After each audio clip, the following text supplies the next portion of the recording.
বাপ বক্তা ছিল সেই অজও শুনেছে, বাপ মরে যাবার পরে ছেলে বক্তা তার অজও শুনেছে। আজও পর্যন্ত XYZ ভালো করে জিজ্ঞেস করবেন এ মাথা থেকে ও মাথা, মুসলমান শব্দের অর্থটাই বোঝে না। রাগ করছেন নাকি? একটু আপনারা আমাকে সহযোগিতা করবেন, কারণ আমি যদি পাগলের মতো একা বকেই যাই আর আপনি যদি চুপচাপ বোবার মতো বসে থাকেন সেটা কিন্তু ভালো হবে না। একটু চোখে মুখে সম্পর্ক থাকলে দেওয়া নেবার ব্যাপার। যেহেতু আমি হক আদায় করতে বসেছি, এই জন্য আমি নেমে যাওয়ার মুহূর্তে যেন মোটামুটি একটা হিসাব মেলে যে কিছু পেয়েছি। বিভিন্ন গাছের যে ফুল আছে, এক একটা ফুলের এক এক রকম খুশবু, এক একটা ফলের এক এক রকম স্বাদ। ফল মনে একটা সম্মানীয় খাদ্য এবং ফুল মনে মানুষের কাছে প্রিয়। এই জন্য সব বক্তার কথা বলার, সব বক্তার অজের ক্যাটাগরি একরকম নয়। আজকে আমি চেষ্টা করছি আমার জায়গা থেকে আপনাদের হক আদায় করার। ইনশাআল্লাহ আপনারা সহযোগিতা করবেন। না সর্বপ্রথম নিয়ত করি আল্লাহ পাক যেন আজকে আমাদেরকে সঠিক যতটুকু বলাবেন, শোনাবেন, বোঝার তৌফিক দেবেন, আমরা সবাই যেন আমলে জিন্দেগিতে বাস্তবায়ন করতে পারি। আমলের নিয়ত রাখি, আল্লাহ তৌফিক দান করেন, বলেন আল্লাহুম্মা আমিন। সম্মানিত ভাইরা, চলুন ধাপে ধাপে আগে বাড়ি। কোরআন শরীফ থেকে ছোট্ট একটি আয়াতে কারিমা তেলাওয়াত করেছি, তার সাথে সাথে নবী পাকের পবিত্র জবানে বর্ণিত অগণিত হাদিস থেকে ছোট্ট একটি হাদিসের টুকরা পেশ করেছি। সংক্ষিপ্ত ব্যাখ্যা বিশ্লেষণের মধ্য থেকে আলোচনার উপযুক্ত বিষয়বস্তু খুঁজে নেব ইনশাআল্লাহ। আপনারা জানেন কোরআন শরীফে টোটাল 30 পারা আছে। কত পারা? 30 পারা। দ্বিতীয় নাম্বার পারার 11 নাম্বার পৃষ্ঠার মিডল পয়েন্টের নিচে একটি আয়াত আছে, ওই আয়াতটা আমি তেলাওয়াত করেছি। কোরআন শরীফে টোটাল সূরা আছে 114টি। কটি? 114টি। সূরা নাম্বারও দ্বিতীয়, পারা নাম্বারও দ্বিতীয়। 114টি সূরার মধ্যে দ্বিতীয় নাম্বার সূরা, এটা কোরআন শরীফের সবথেকে বড় সূরা, সূরাতুল বাকারা। এতে 286টা আয়াত আছে। 208 নাম্বার আয়াত আমি তেলাওয়াত করেছি। আল্লাহ পাক আমাকে আপনাকে উদ্দেশ্য করে বলছেন, ইয়া আইয়ুহাল্লাযীনা আমানু, হে বিশ্বাসী বান্দা বান্দিরা, উদখুলু ফিস সিলমি কাফা, পরিপূর্ণ রূপে ইসলামের মধ্যে প্রবেশ করো।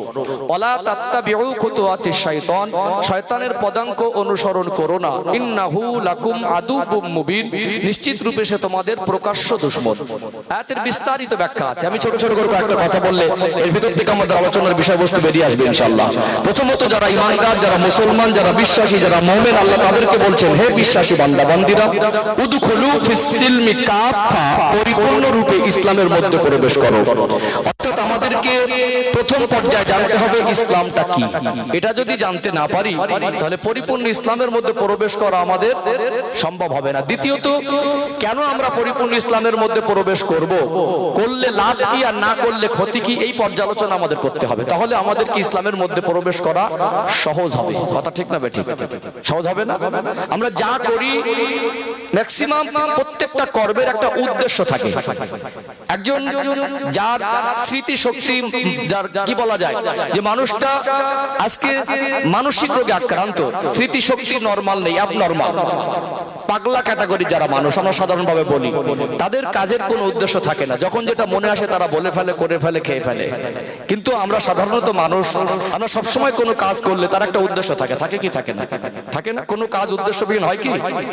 খাই ক্ষুধা পূরণের জন্য, আমরা রাস্তায় কোথাও চলছি, কোথাও একটা জায়গায় যাওয়ার জন্য। প্রত্যেকটা কাজের পিছনে আমাদের একটা উদ্দেশ্য থাকে। থাকে কি থাকে না? এই জন্য আমরা ইসলামের মধ্যে কেন আসবো, আসলে লাভ কি ক্ষতি কি, সেই পর্যালোচনা করতে হবে। মানুষকে জোর করে ধরে বেঁধে ইসলামের মধ্যে আনা যায় না। কেউ যদি মনে করেন হুজুর আসবে 2 ঘন্টায় বেনামাজিকে নামাজি করে দিয়ে বাড়ি যাবে, সম্ভব নয়। কেউ যদি মনে করেন বছরে 2 বার জলসা দেবো, বক্তাকে বলে দেবো আপনি কুচে দেন, হুজুর এসে কুচে পড়ে অস করে দেবে আর সবাই পর্দানসীনা হয়ে যাবে, এটা সম্ভব নয়। আমরা যদি তাদের ভিতরে ইসলাম নামক জিনিসটা পৌঁছে দিতে না পারি, তার দ্বারা ইসলামের আলোয় আলোকিত করা জীবন সহজ হতে পারে না। আফসোস আর পরিতাপের বিষয় যে আজকে আমরা ইসলাম নামক জিনিসটা আমার কওমকে 50% দিতে পারিনি। যদি বিশ্বাস না হয় আমার কথা একমত হতে বাধ্য হবেন যারা আমার সামনে বসেছেন বা এখনো বসেননি। আপনার গ্রামের কথা কি আমার গ্রামের কথা বলি, একদম একদিক থেকে জিজ্ঞেস করতে করতে যাবেন, মহিলা, পুরুষ, বৃদ্ধ, নিজেকে এমন একটা সিচুয়েশন আমাদের মধ্যে চলছে, এখন সব 440 ভোল্টেজ, হাম সব কুছ জানতা হ্যায়, বলে আমি যা জানি তুমি তা জানো না। এই বিনয়ী ভাবটা কমে গেছে। সব বিশিষ্ট, সব জ্ঞানী, সব পণ্ডিত, এরকম একটা ভাব চলছে কি চলে না? কিন্তু বিশ্বাস করুন এমন এমন মূল পয়েন্টটা আমাদের ঘাটতি। আপনি একদম এক কোল থেকে জিজ্ঞেস করতে করতে আপনার গ্রামের সবাইকে জিজ্ঞেস করবেন, ভাই ইসলাম সম্পর্কে 2 মিনিট বলেন তো, ইসলামটা কি, এই সম্পর্কে আপনি 2 মিনিট আমাকে বোঝান তো, ইসলামটা কি, আপনি কি বুঝলেন আমাকে একটু বলে দেন তো। আপনাদের কি মনে হয় সদুত্তর আসবে বলে মনে হয়? আমার মনে হয় শতকরা এখনো 95% মানুষ, শতকরা 95টা মানুষ ইসলামের কি বুঝেছে সে নিজেই ভালো করে জানে না। এই জন্য আজকে আমরা এরকম মাহফিলে বসা দরকার আছে, আসা দরকার আছে, আলেমদের সোহবতে বসা দরকার আছে। মাঝে মাঝে বলি আমার কথায়, কর্মে, আলোচনায়, আমাদের ভাষায়, ভঙ্গিতে, লেবাসে, পোশাকে, চাল চলনে যদি আমাকে আলেমের মতো না হয়, আমার থেকে সরে যাবেন। কিন্তু নবীর অরিষ্ঠ সোহবতে বসতে হবে। এখানে বসলে মানুষের ঈমান আমলের উন্নতি হয়। কথা ঠিক না বেঠিক? আলোচনা কেউ কষ্ট পাচ্ছেন নাকি? দেখুন, ওয়াজ কিন্তু পয়সা দিয়ে কেনা জিনিস না। যে কটা কথা আমি বলি, চেষ্টা করি যে মানুষের কাছে কিছু উপহার হিসেবে পৌঁছে দেওয়া। সমাজে আলেম সমাজের অনেক বেশি দায়িত্ব। যদিও সমাজের মানুষ আলেমদের কদর বোঝে না, ইসলাম না বোঝার কারণে, যদিও সমাজের মানুষ আলেমদের হক বুঝে দেয় না, তারপরে একজন দায়িত্ববান মানুষ তার প্রতি অবিচার করলে, মানুষ তার প্রতি অনীহাভাব প্রকাশ করলেও তার দায়িত্ববোধ, তার জ্ঞানের জায়গা থেকে সে কোনোদিন তার ঋণটাকে মানুষের কাছে পরিশোধ করা বাদ দিয়ে সে এড়িয়ে থাকতে পারে না। কথা কি বুঝতে পারছেন? আমি আবার বলছি, একটু আমার কথাগুলো গুরুত্ব দিয়ে শুনবেন। আমি খুবই নগণ্য অযোগ্য বক্তা হতে গেলে যে যোগ্যতা, যে ক্যাটাগরি, যে তাকওয়া লাগে, যে পড়াশোনা জ্ঞান লাগে, আমার ভিতরে কিচ্ছু নেই। তারপরে আল্লাহ কোন মাসে আমার 22 দিনের মধ্যে 16 দিন 18 দিন বিমান সফর, আকাশপথে সফর করে। এইটুকু আমি ভাবি যে মানুষকে আমি কি দিলাম, এইটুকু আমাকে ভাবায়। রাতগুলো পানির মতো 8টা 10টা মাঠ পার হয়ে যায়। এত লক্ষ লক্ষ টাকা খরচা করে, এত আবেগ নিয়ে মানুষরা আলেমের পাশে বসে, তারা আলেমদের থেকে কি পেল? মনে করে একদল কমিটি যে হুজুররাই এসে পরিবর্তন করে দেবে, আর একদল মানুষ মনে করে মানুষকে কুচে পড়ে সমালোচনা করলে, অট্টহাসি করলে, তাকে নিয়ে একটু ক্রিটিসাইজ করলে, তাকে জাহান্নাম পর্যন্ত পৌঁছে দিলে কিছু মানুষ খুশি হয়। এটা সমাজের একটা চিত্র দেখবে। এখানে আমার কথাগুলো আমি প্ল্যাটফর্ম তৈরি করেছি। ওয়াজ করতে গেলে একটু ভিত তৈরি করতে হয়। কথা কি বুঝতে পারছেন? এগুলো কিন্তু বুঝে নেওয়া, কথা বোঝানো, সব সময় মাথা রাখতে, ওয়াজ কিন্তু বুঝে নেওয়া জিনিস। আচ্ছা বলুন, এখানে এই সমাজে আমার কমিউনিটির মধ্যে আপনার আমার গ্রামে বেনামাজি আছে না নেই? আছে না? আপনি বলবেন হুজুর নামাজ পড়েন, অনেক মানুষ একটু ভালো করে ওয়াজ করেন। হুজুর উঠে হুজুরের যুক্তি দিয়ে আসলে গুনার কাজ করলে, নাফরমানি করলে, আল্লাহর হুকুমের সীমা লঙ্ঘন করলে, ইসলামের বহির্ভূত কাজ করলে, আল্লাহর আদেশ নিষেধ না মানলে তার ঠিকানা তো শাস্তির জায়গা জাহান্নাম। এটা এক কথা সবাই জানে। যারা বক্তা হয় তারা কথা বলায় পটু হয়, বিভিন্ন ভাষা ভঙ্গি দিয়ে, বিভিন্ন কথা দিয়ে মানুষকে মন জয় করতে পারে, এটা স্বাভাবিক। এই জন্য তাদের কাছে সব চিন্তাধারার মানুষ 2 ঘন্টা বসে থেকে একদম আবেগ ভরে কথা শোনে। কথা কি বুঝতে পেরেছেন? কিন্তু মূল কথা হলে ভিতর থেকে কি পেল? এখন যদি কোনো বেনামাজিকে নিয়ে আমি অট্টহাসি করি বা তাকে শরিয়াতের রেফারেন্স দিয়ে জাহান্নাম পর্যন্ত পৌঁছে দিতে পারি, যে লোকটা জাহান্নামে যাবে, তার এই হবে, ওই হবে, এখন একটা মানুষ নামাজি পাশ থেকে হেসে বলবে হুজুর তো হেভি দিল, এটা কি সমাধান হলো? কথা মনে বুঝতে পারছেন না? একজন মানুষ মদ খায়, এখন ওই মদখোরটাকে নিয়ে খুব কুচে পড়ে কেন সমালোচনা করলাম, তাকে জাহান্নামী বলে একটা সাব্যস্ত করে দিলাম কোরআন হাদিসের দৃষ্টিকোণ থেকে। কারণ আমরা তো মালিক না, যে তার কর্মের ফল হিসেবে সেটা কর্তা করে গুছিয়ে বললাম। যারা মদ খায় না তারা হেসে হেসে বললো হুজুর তো আজকে হেভি দিল, তারা সুদ খায় তাদের হেভি দিল। এটা কি সমাধান হয়ে গেল?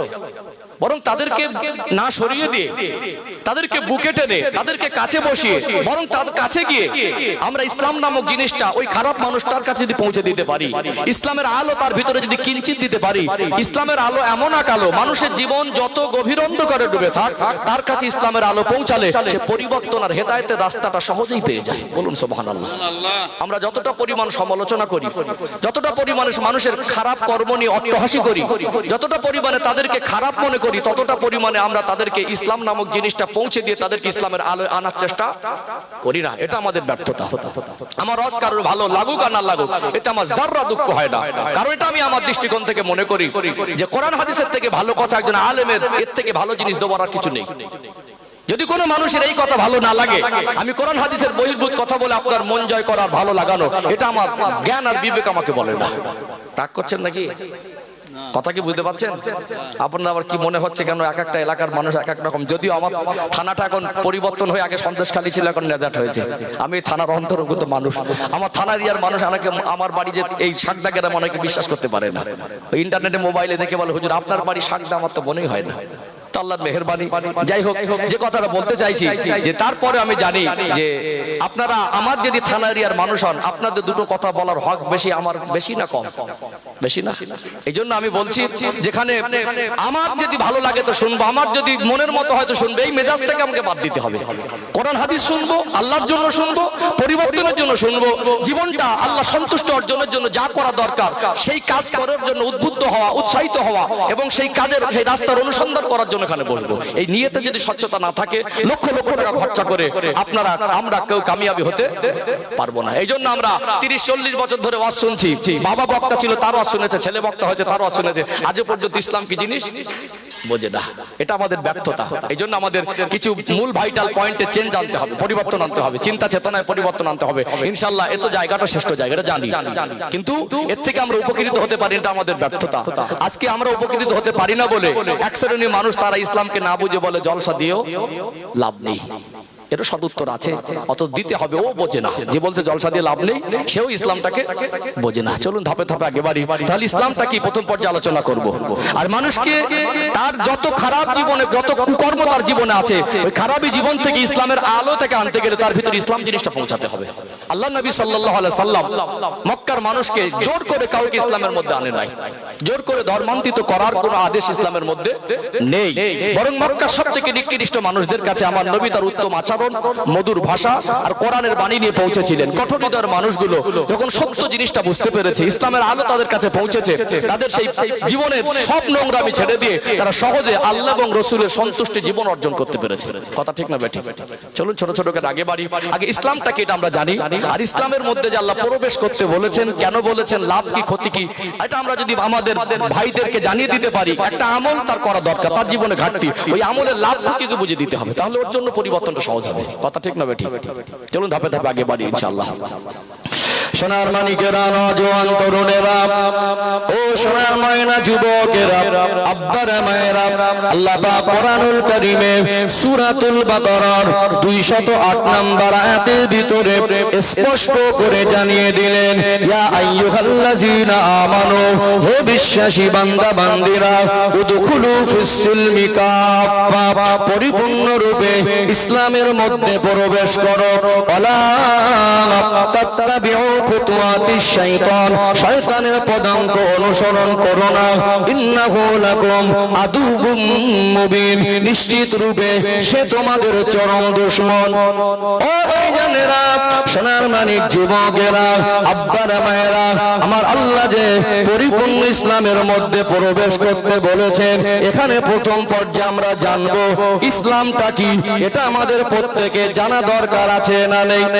এক কথায় যদি বলা যায়, ইসলাম হলো মানব জাতির জীবন বিধান।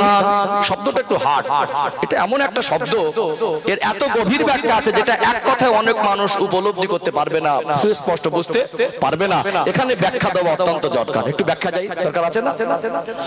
ভালো করে মনে রাখতে হবে, ইসলাম হলো মানব জাতির জীবন বিধান, যার অর্থ হলো আমার আল্লাহ দুনিয়ায়, আল্লাহ পাকের সৃষ্টি জগতের মধ্যে আমার আল্লাহ মনুষ্য জাতিকে আশরাফুল মাখলুকাত, সৃষ্টির শ্রেষ্ঠ করেছেন। বলুন সুবহানাল্লাহ।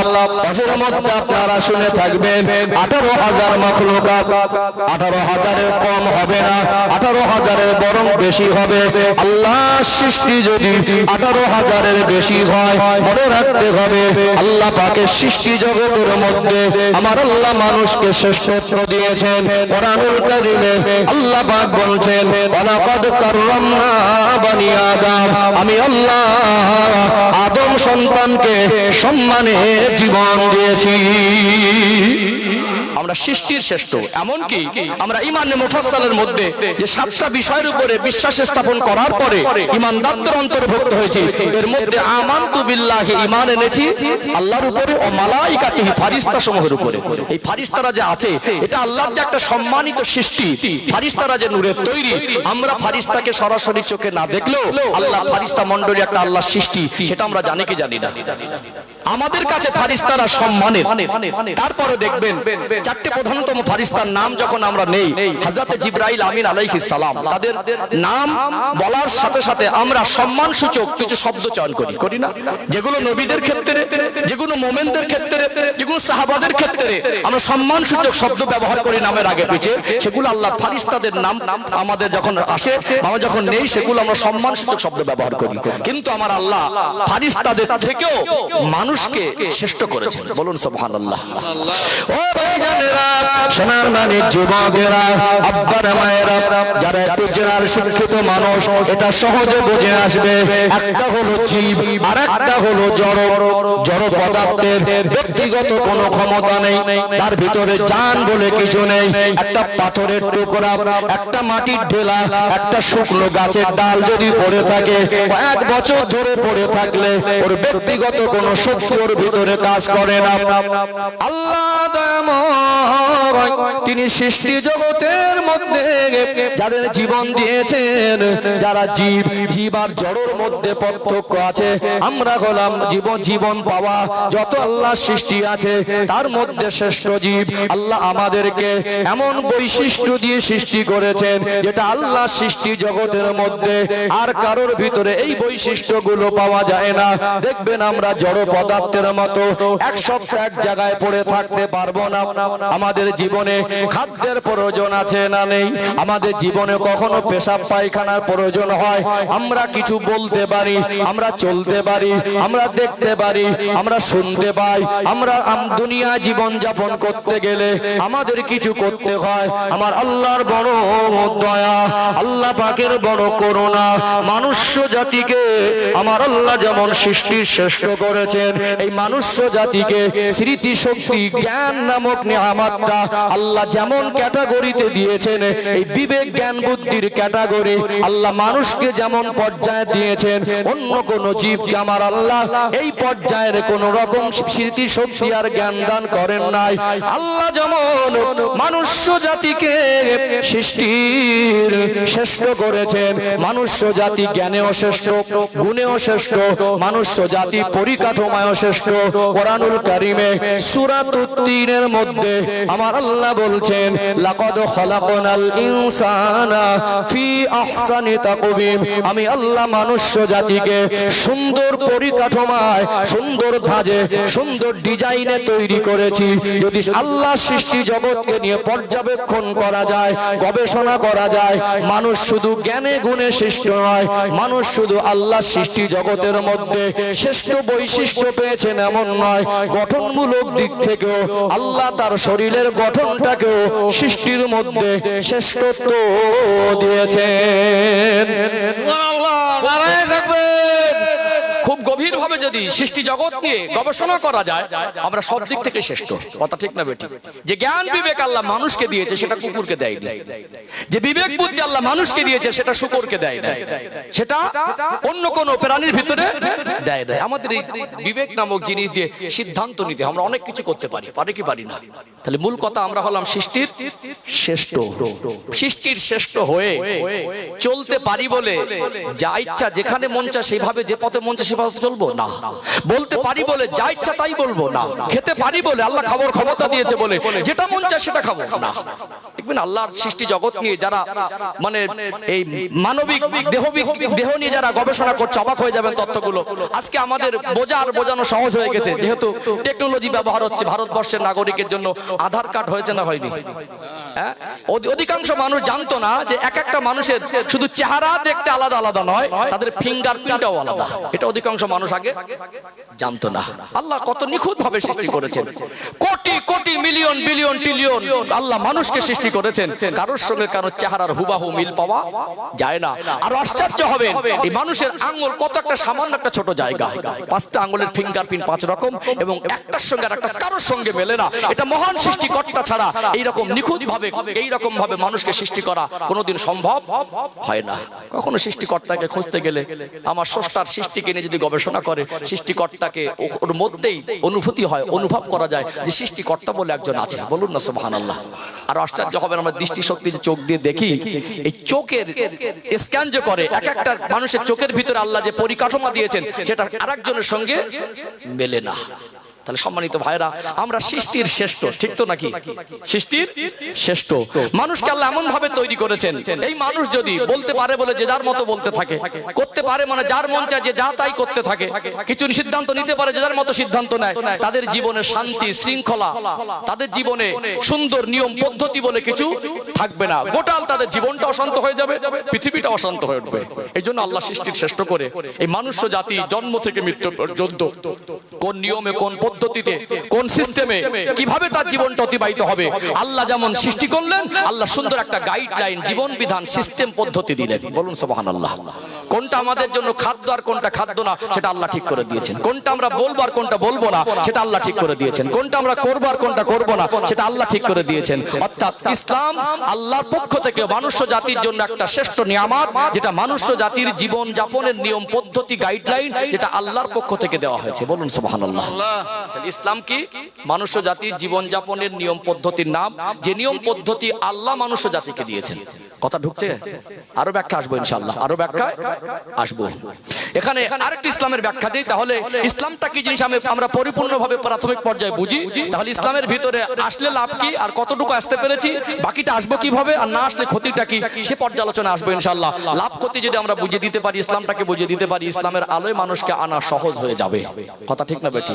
সহজ হয়ে যাবে না? অনেক মানুষ এসেছেন, একটু তাকবীর দান তো, নারী তাকবীর, মাশাআল্লাহ, আরেকটু প্রাণ ভরে নারী তাকবীর, আল্লাহু আকবার, সিলসিলায়ে হক মুজাদ্দিদে জামান, নারী তাকবীর, আল্লাহু আকবার। আলোচনা বুঝতে পারছেন তো? আমি একটু কাট কাট করে একেবারে পর্ব পর্ব করে ধাপে ধাপে আগে বাড়বো ইনশাআল্লাহ। ও ভাইজানেরা, সোনার মানিক যুবকেরা, আব্বারা মায়েরা, আবারও মনে করিয়ে দেই, ওয়াজ হলো বুঝে নেওয়া জিনিস, ওয়াজ হলো বোঝানো জিনিস। আমি ব্যাখ্যা দিচ্ছিলাম ইসলামটা কি। এখন অনেকের মনে প্রশ্ন হবে, এই দুনিয়াতে ইসলাম কবে থেকে এসেছে? এই দুনিয়ার জমিনে সর্বপ্রথম আমার আল্লাহ দুটো মানুষকে দুনিয়ায় পাঠিয়েছিলেন।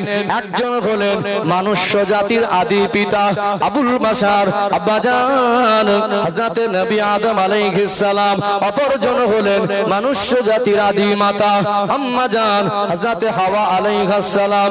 এই দুইজনকে আল্লাহ পাক দুনিয়ায় পাঠিয়েছিলেন। এই দুইজন ছিলেন মুসলমান, দুইজন ছিলেন ইসলাম ধর্মাবলম্বী। দুনিয়াতে যখনই আল্লাহ মানুষ পাঠিয়েছেন, আমার আল্লাহ তখনই তাদের জীবন বিধান হিসাবে এই দুনিয়াতে ইসলাম দিয়েছেন।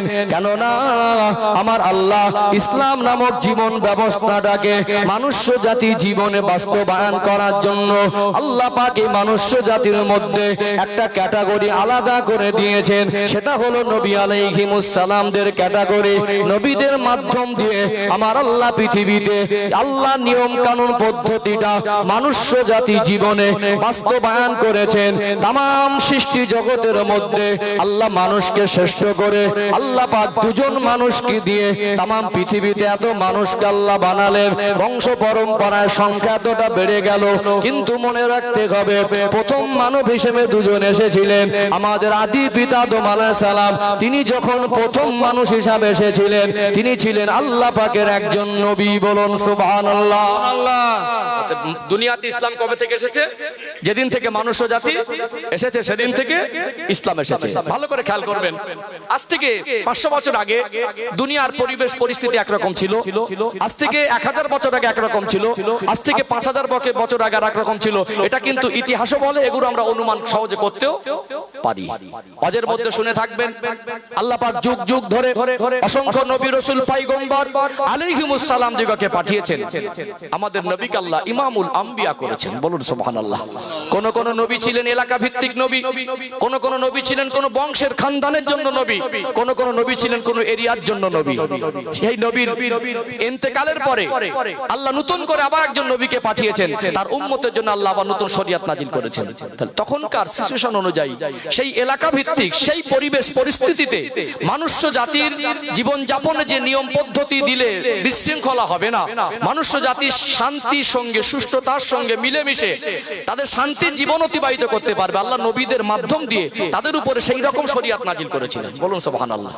এই জন্য যুগ যুগ ধরে যে নবীরা এসেছিলেন, এর ভিতরে অসংখ্য নবীদের মধ্যে 25 জন নবী ও রাসূলের নাম আল্লাহ পাক কোরআনুল কারিমে দিলেন। এবং কিছু কিছু সূরা, 114টি সূরার মধ্যে কিছু সূরা আল্লাহ নাজিল করলেন নবীদের নামকরণে। সূরাতুন নূহ, একজন নবীর নামও নূহ এবং সূরার নাম নূহ। সূরাতু হুদ, অর্থাৎ সূরা হুদ, এটা একজন নবী আলাইহিমুস সালামদের মধ্যে হুদ আলাইহিস সালাম আল্লাহ নবী ছিলেন।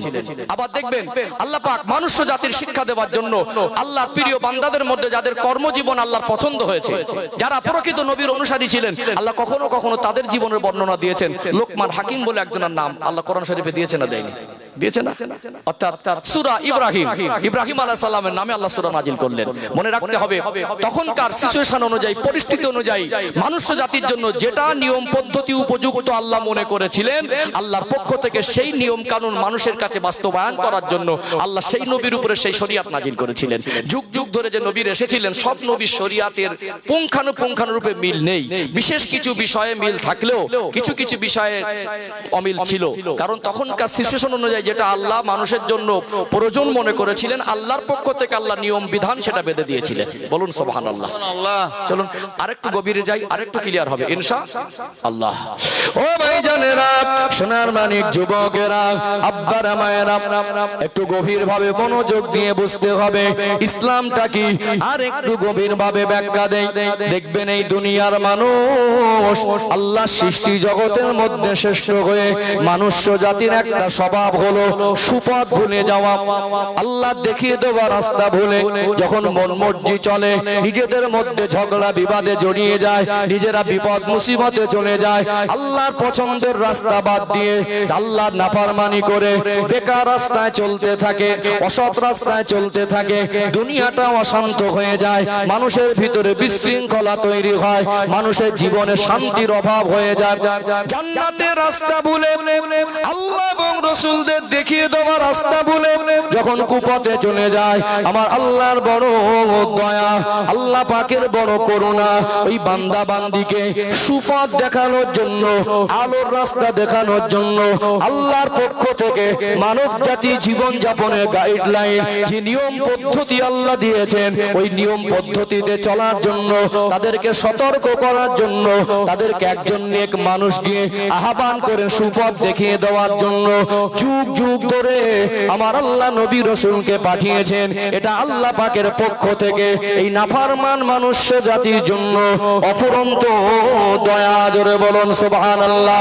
আমার আপনার নবীর শানে কোরআনুল কারীমে সূরা আল আম্বিয়ার মধ্যে 17 নম্বর পারার 10 নম্বর পৃষ্ঠার মিডল পয়েন্টে নিচে আয়াত পাবেন। আমার আল্লাহ বললেন, ওমা আরসালনাকা ইল্লা রাহমাতাল লিল আলামিন, আমি আমার হাবিবকে तमाम সৃষ্টি জগতের জন্য রহমত স্বরূপ করে, রাহমাতাল লিল আলামিন করে প্রেরণ করেছি।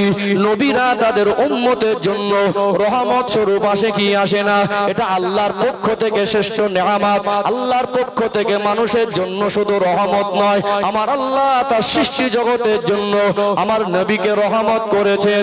বলুন তো, বিপদগ্রস্ত মানুষকে বিপদ মুক্ত রাস্তা দেখিয়ে দেওয়ার জন্য, তার জীবনে শান্তির অভাব হয়ে যাবা তার কর্মের ভুলের কারণের জন্য আল্লাহ দেখিয়ে দেওয়া নিয়ম পদ্ধতিতে সতর্ক করে আনা মানুষগুলোকে আল্লাহ পাক যাদের নবীর ক্যাটাগরি দিয়েছিলেন, বলুন তো এই মানুষের জন্য রহমত কি রহমত নয়?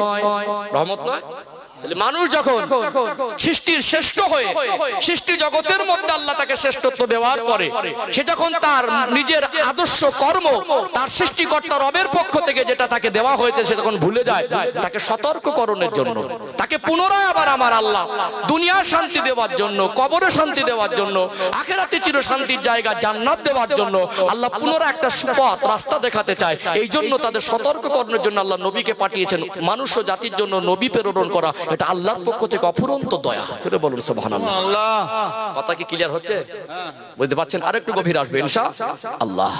ও ভাইজানেরা, সোনার মানিক যুবকেরা, আব্বারা মায়েরা, আবার একটু পিছনের কথা স্মরণ করিয়ে দেই। আল্লাহ পাক যে নবী রাসূলকে পাঠিয়েছিলেন আজ থেকে 5000 বছর আগে, আজ থেকে 3000 বছর আগে, আজ থেকে 2000 বছর আগে, আজ থেকে 5000 7000 বছর আগে, যুগ যুগ ধরে যে নবী রাসূলকে পাঠিয়েছিলেন, সেই জামানায় সেই নবীর উম্মতের জন্য আল্লাহ যেটা ভালো মনে করেছিলেন, তাদের জন্য যেটা উপযুক্ত মনে করেছিলেন, আল্লাহ সেই শরীয়ত নাজিল করেছিলেন। আমার আপনার নবী, দয়ার নবী, মায়ার নবী, রাহমাতাল লিল আলামিন আমার রাসূলকে শেষ নবী করেছেন। আর কোন নবী আসবেন না, মানুষ্য জাতির জন্য নতুন করে আর কোন শরীয়ত আসবে না। নবী আমার সোনা জবানে বললেন আনা খাতামান নবিয়িনা লা নবিয়্যা বাদি, আমি হলাম শেষ নবী, আমার পরে আর কোন নবী আসবে না। নবী আমার দুনিয়া আসলেন 40 বছর বয়সে। আমার আল্লাহ আমার রাসূলকে নবুয়ত দিলেন আল্লাহর পক্ষ থেকে। এই মনুষ্য জাতির গাইডলাইন, জীবন বিধান হিসাবে এটা পৃথিবীর শুরু থেকে যেটা ছিল, আমার রাসূলকে যেমন শেষ নবী করেছেন, আমার নবীকে যেমন সৃষ্টি জগতের জন্য নবী করেছেন, আমার রাসূলের উপরে আমার আল্লাহ নবুয়ত নবুয়ত দিলেন 40 বছর বয়সে। মক্কায় 13 বছর, মদিনায় 10 বছর। এই 23 বছরের খেদমতে দ্বীন প্রচার করার প্রেক্ষাপটে ইসলাম প্রতিষ্ঠিত করা, আল্লাহর আইন, আল্লাহর বিধান, যেটা মনুষ্য জাতির জন্য আমার আল্লাহ জীবন বিধান হিসাবে, গাইডলাইন হিসাবে, মনুষ্য জাতির জীবন যাপনের নিয়ম পদ্ধতি হিসাবে আমার আল্লাহ সমাজে বাস্তবায়ন করতে চেয়েছেন। আমার রাসূলুল্লাহ 23 বছরের খেদমতে জিবরাইল আমিন আলাইহিস সালাম মারফত কোরআনুল কারীম নাজিল করে, ওহী নাজিল করে করে আমার আল্লাহ শরীয়তের কমপ্লিট ধাপটাকে পরিপূর্ণ করতে গিয়ে 23 বছরে জিবরাইল আমিন আলাইহিস সালাম সম্পূর্ণ কোরআনুল কারীমের আল্লাহ পাক তার পক্ষ থেকে যেটা প্রেরণ করলেন সেটা পৌঁছে দিলেন কম বেশি আমার রাসূলের কাছে 23 বছরের ব্যবধানে 24,000 বারের মতো আল্লাহ পাকের ফেরেশতা হযরত জিবরাইল আমিন আলাইহিস সালাম তাশরীফ এনেছিলেন। সুবহানাল্লাহ। শরিয়াত, আল্লাহর বিধান, আল্লাহর নিয়ম, আল্লাহর পদ্ধতি, যেটা মনুষ্য জাতির জন্য গাইডলাইন হিসেবে আল্লাহ সমাজে প্রতিষ্ঠিত করতে চেয়েছেন, আল্লাহ ধাপে ধাপে আমার রাসূলের উপরে সেগুলো অবতীর্ণ করেছেন। 23 বছর ধরে জিবরাইল আমিন আলাইহিস সালামকে আল্লাহ প্রেরণ করলেন 24,000 বারের মতো। জোরে বলুন সুবহানাল্লাহ। ক্লিয়ার হচ্ছে? আলোচনা ঢুকছে তো নাকি? একটু সব সময় তো অনেক রকম অজের কোয়ালিটি থাকে, এটা একটু বোঝানোর চেষ্টা করে দেখবেন। আমি যতটুকু ধাপে যাচ্ছি, যারা আজ ইসলামের বাইরে চলছে, মন মর্জি চলছে, তাদেরকে সুপথে আনার জন্য ইনশাআল্লাহ সহজ রাস্তা বেরিয়ে যাবে ইনশাআল্লাহ। একটু রেসপন্স দেবেন, ভালো লাগবে। একঘেয়েমি এইভাবে পাগলের মতো বকে যাবো আমার অভ্যাস না। দেখেছেন আমার ভাইরা অনেক সময় বলে, হুজুর আপনি তো থাকেন বেশি মালদা, মুর্শিদাবাদ, দিনাজপুর, উত্তরবঙ্গে সময় কাটে, মেঘালয়, আসাম, আপনার ত্রিপুরা, কখনো বোম্বাই, এলাহাবাদ, গুজরাট, বিভিন্ন মানে উড়িষ্যা, জায়গায় জায়গায় আল্লাহ আমাকে বেরিয়ে যেতে হয়। কিন্তু বিভিন্ন পরিবেশে এই সমস্ত এলাকায় মানুষের ওয়াজ বোঝাতে বেশি কষ্ট হয়, মানে বোঝার মেজাজটা খুব একটা নেই। এই জন্য বোঝার মেজাজ থাকলে তাকে দুটো কথা বলে তৃপ্তি পাওয়া যায়। এই জন্য আমার কথাগুলো, আমি যে পর্যায়ের কথাগুলো বলছি, এগুলো প্রত্যেকটা কথা কিন্তু বুঝে নেওয়া কথা, বোঝানো কথা। অন্তরে গেঁথে রাখুন, দেখবেন জীবন ইসলামের আলোয় আলোকিত করা আমার আপনার জন্য সহজ হয়ে যাবে ইনশাআল্লাহ। তাহলে 23 বছর ধরে আমার নবীর উপরে আল্লাহ পাক শরিয়াত, নিয়ম পদ্ধতি, যাতেই মানুষ জাতি সুন্দর একটা জীবন পায়। কারণ আমরা সৃষ্টির শ্রেষ্ঠ, আমরা যদি বিশৃঙ্খলা করি এটা সৃষ্টি জগতের জন্য একটা অত্যন্ত দুঃখজনক, তাই তো নাকি?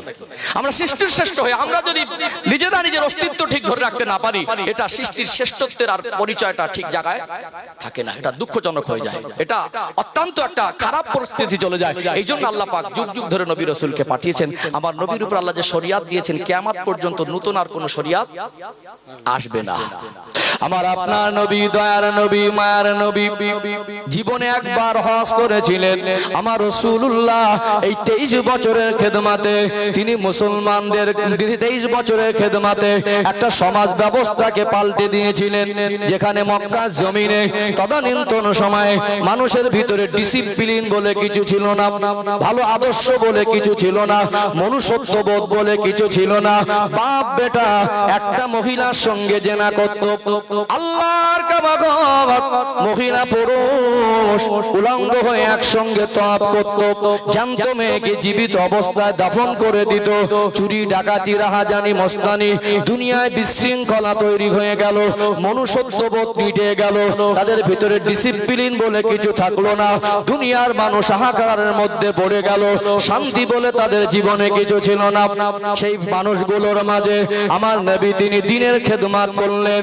এমন সমাজ ব্যবস্থা আল্লাহর পক্ষ থেকে আইনগুলো থেকে থেকে আমার আল্লাহ আমার রাসূলের উপরে অবতীর্ণ করলেন। নবী আমার সেগুলো সাহাবাদের নিয়ে সমাজে বাস্তবায়ন করলেন। সেই অন্ধকারে ডুবে থাকা মানুষগুলোকে নিয়ে নবী আমার 23 বছরের খেদমতে মানুষকে শান্তির জীবন কিভাবে অতিবাহিত করতে হয় আল্লাহর পক্ষ থেকে ইসলাম নামক যে জীবন ব্যবস্থা আল্লাহ উপহার দিয়েছেন, সেটা মক্কা মদিনায় প্রতিষ্ঠিত করে পৃথিবীর মানুষকে উদাহরণ দিয়ে বুঝিয়ে দিয়েছেন না দেন নাই? চুরি বন্ধ হয়ে গেল, মদ গাঁজা বন্ধ হয়ে গেল, লটারি বন্ধ হয়ে গেল, জুয়া বন্ধ হয়ে গেল, যেখানে প্রতিদিন খুন খারাপি বন্ধ হয়ে গেল, যেখানে মহিলারা প্রতিদিন ধর্ষিতা হতো সেখানে মহিলারা সুরক্ষিত হয়ে গেল। আল্লাহর নবী হুজুর আমার যে পরিবেশ তৈরি করেছিলেন, সোনার দোকানগুলো খুলে রেখে আজ থেকে 1400 বছর আগে সিসিটিভি কি মানুষ বসতো না? আমার রাসূলুল্লাহ সাহাবারা সোনার দোকানগুলো খুলে রেখে তারা রাসূলুল্লাহর পিছনে নামাজে দাঁড়াতো। কি পরিবেশ তৈরি করেছিলেন, যেখানে চুরি না হলে দিন পার হতো না, সেখানে সোনার দোকান বিনা পাহারাদারিতে খুলে রেখে নামাজে দাঁড়াতো। যেখানে দিনের শেষে কয়েকটা ধর্ষণের কেস নজরে আসতো, সেখানে মুসলমানরা ইসলামের আলো পাওয়ার পরে কোন মহিলার প্রতি নবীর কোন সাহাবী কুনজরে দৃষ্টি নিক্ষেপ করতেন না, পর্দায় আবদ্ধ হয়ে গেলেন। আজও 1400 বছর পার হয়ে গেল। আজকে মক্কা মদিনায় গেলে আমার রাসূলুল্লাহ সেই তৈরি করা সেই পরিবেশটা, আল্লাহর পক্ষ থেকে সেই ইসলামের আইন কানুনটা, ইসলাম নামক জীবন ব্যবস্থাকে তিনি যে বাস্তবায়ন করেছেন তার জ্বলন্ত সেই চিত্র আজও পর্যন্ত মক্কা মদিনায় গেলে আল্লাহর হাজী বান্দারা সচক্ষে দেখে আসে কি আসে না? আসে না? ইসলাম মানুষকে কেমন পরিবর্তনের জীবন দেয়। আসলে আল্লাহ নবী সাল্লাল্লাহু আলাইহি সাল্লাম যা কিছু বলেছিলেন তার ব্যক্তিগত কোনো কথা বলেন নাই। ইন হুয়া ইল্লা ওয়াহয়ু ইউহা, আল্লাহ বলছেন আমার হাবিব তিনি ইচ্ছাকৃত মন গড়া কোনো কথা বলেন না, যেটা আমি আল্লাহ ওহী করি সেটা আমার হাবিব বলেন। বিদায় হজের ভাষণ দিচ্ছিলেন আমার রাসূলুল্লাহ, সাহাবা সংখ্যা ছিল 23 বছরের খেদমতে কম বেশি 1.5 লক্ষের মতো। বলুন সুবহানাল্লাহ। এই 1.5 লক্ষ মানুষ আমার রাসূলের হায়াতের থাকা অবস্থায় ইসলামের ছায়াতলে এসে গেল। আল্লাহ নবী যেদিন বিদায় হজের ভাষণ দিচ্ছিলেন, ইতিহাসে স্বর্ণ অক্ষরে লেখা আছে বিদায় হজের ভাষণ শিরোনামে এত তাৎপর্যপূর্ণ কথা বলেছিলেন। ইসলামের আইন কানুনগুলো পুনরায় গুরুত্বপূর্ণ বিষয়গুলো নবী পুনরাবৃত্তি করেছিলেন, সেটাকে স্বর্ণ অক্ষরে লিখে রাখা হয়েছে। অর্থাৎ আজকে যারা ইসলামকে নিয়ে গবেষণা করছে তারা বলছে বিদায় হজের ভাষণে আমাদের প্রিয় নবী ইসলামের আইন কানুনের মধ্যে যে ভাইটাল পয়েন্টগুলো তিনি পুনরায় তুলে ধরেছিলেন, সেগুলো পৃথিবীর কোন রাষ্ট্রের যদি সংবিধান করে দেওয়া হয় ওই রাষ্ট্রে শান্তি কায়েম হয়ে যাবে। বলুন সুবহানাল্লাহ। আজকে আমরা ভারতবাসী একটা লিখিত সংবিধান দেশের আছে না? নেই, আছে না? এই একটা সময় ছিল, ইতিহাস বলছে ভারতবর্ষ ছিল পরাধীন, ভারতবর্ষের মানুষের স্বাধীনতা ছিল না, ইংরেজরা ব্রিটিশরা শাসন করত। তখন তো ভারত ছিল, তখন পাকিস্তান বাংলাদেশের জন্ম হয় নাই। এই ভারতবর্ষ স্বাধীন হলো, ভারতবর্ষের সুনাগরিকদের মধ্যে যাদের জ্ঞান বিবেক বুদ্ধি বেশি তারা মিটিং করে এই দেশটাকে সুন্দর নিয়ম পদ্ধতিতে চালাতে গিয়ে লিখিত সংবিধান তৈরি করেছে না করিনি? আমাদের দেশের সংবিধান রচনাকারী ডক্টর ভীমরাও আম্বেদকর, যাকে শর্টে বলে ডক্টর বি.আর. আম্বেদকর। প্রত্যেকটা স্বাধীন রাষ্ট্রের যে সংবিধান, এই সংবিধান লিখেছে মানুষ। কেন সংবিধান লিখলো? দেশের নিয়ম কানুন তৈরি করলো যাতে দেশটা সুন্দর একটা শৃঙ্খলার মধ্যে থেকে চলতে পারে। কথা ঠিক না বেঠিক? তবে ভালো করে পৃথিবীকে চ্যালেঞ্জ করে জানিয়ে দিতে চাই, একটা সময় ছিল পৃথিবীতে রাজতন্ত্র ছিল, গোত্রতন্ত্র ছিল, কবিলাতন্ত্র ছিল, গণতন্ত্র বলে কিছু ছিল না। অর্থাৎ গণতন্ত্র শিক্ষা দিয়েছে ইসলাম, আর পৃথিবীর মানুষ লিখিত সংবিধান কিছু জানতো না। এটা আল্লাহর নবী সাল্লাল্লাহু আলাইহি সাল্লাম হিজরত করে তার জন্মভূমি ত্যাগ করে যেদিন মদিনা শরীফে গিয়েছিলেন, মদিনায় ইহুদিদের সঙ্গে আল্লাহর নবী লিখিত আকারে শান্তি চুক্তি করেছিলেন। এটা ইতিহাস বলছে, পৃথিবীর ইতিহাসে এটা সর্বপ্রথম শান্তি চুক্তিনামা, জনগণ মিলে দেশের শান্তি রক্ষার জন্য সুন্দর একটা লিখিত নিয়ম পদ্ধতি তৈরি করা, এটাও পৃথিবীর মানুষকে শিখিয়েছেন আমাদের প্রিয় নবী। বলুন সুবহানাল্লাহ। কথা কি বুঝতে পারছেন? তাহলে দেশের সংবিধান লেখা মানুষ শিখেছে, লিখিত আকারে দেশের একটা আইন তৈরি করা শিখেছে, সেটাও ইসলাম থেকে, সেটাও আমার রাসূল থেকে। অর্থাৎ আল্লাহর দুনিয়ায় সৃষ্টিকর্তা মানুষের জন্য এক জীবন ব্যবস্থা দিয়েছেন, সেটার নাম হলো ইসলাম, সেটার নাম হলো ইসলাম। কথা বুঝতে পারছেন? তাহলে 1.5 লক্ষ সাহাবা, কত সাহাবা? 1.5 লক্ষ সাহাবার ভিতরে নবী আমার বিদায় হজের ভাষণ দিচ্ছিলেন, আমার নবীর সামনে সেদিন ছিল 1.25 লক্ষ, অর্থাৎ 1,25,000-এর মতো সাহাবা সরাসরি আমার নবী এক মজলিসে দেখেছেন, যেটা আরাফা ময়দানে বিদায় হজের ভাষণ দিচ্ছিলেন, যেটা হজের খুতবা হিসেবে আপনারা দেখেন প্রত্যেক হজের সিজনে, হজের সময় হজের যে খুতবা প্রদান করা হয় ওই জাবালের মসজিদের নামেরা থেকে পাশেই জাবালে রহমত যে পাহাড়, অর্থাৎ যেখানে আদি পিতা আবুল বাশার আব্বাজান আদম আলাইহিস সালাম মা হাওয়া আলাইহিস সালাম মিলিত হয়েছিলেন। কথা কি বুঝতে পারছেন? ওই আরাফা ময়দানে লক্ষ লক্ষ হাজী সাহেব, যেখানে তাদের মুখের ভাষা থাকে লাব্বাইক আল্লাহুম্মা লাব্বাইক লা শারীকা লাকা লাব্বাইক ইন্নাল হামদা ওয়ান নি'মাতা লাকা ওয়াল মুলক লা শারীকা লাক। অর্থাৎ এখানে চোখে শুধু কান্নার কান্না।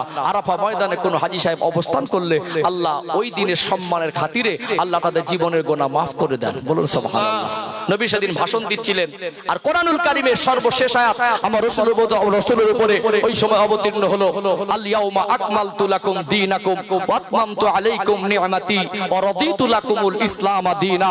আজ আমি দ্বীনকে কমপ্লিট করে দিলাম, আমার নিয়ামতকে পরিপূর্ণ করে দিলাম। ওয়া রাদিতু লাকুমুল ইসলাম দীনা, আমি আল্লাহ ইসলামের উপরে রাজি খুশি হয়ে গেলাম। অর্থাৎ দ্বীন ইসলাম যেটা মানুষের জীবন ব্যবস্থা, ওটা আল্লাহ বলছেন আমি কমপ্লিট করে দিয়েছি, এতে আর কমানো বাড়ানো হবে না। আমি আল্লাহ নিয়ামতকে পরিপূর্ণ করে দিয়েছি। আর ইসলাম এমন একটা জীবন ব্যবস্থা যার উপরে আমি আল্লাহ রাজি খুশি সন্তুষ্ট হয়ে গেছি।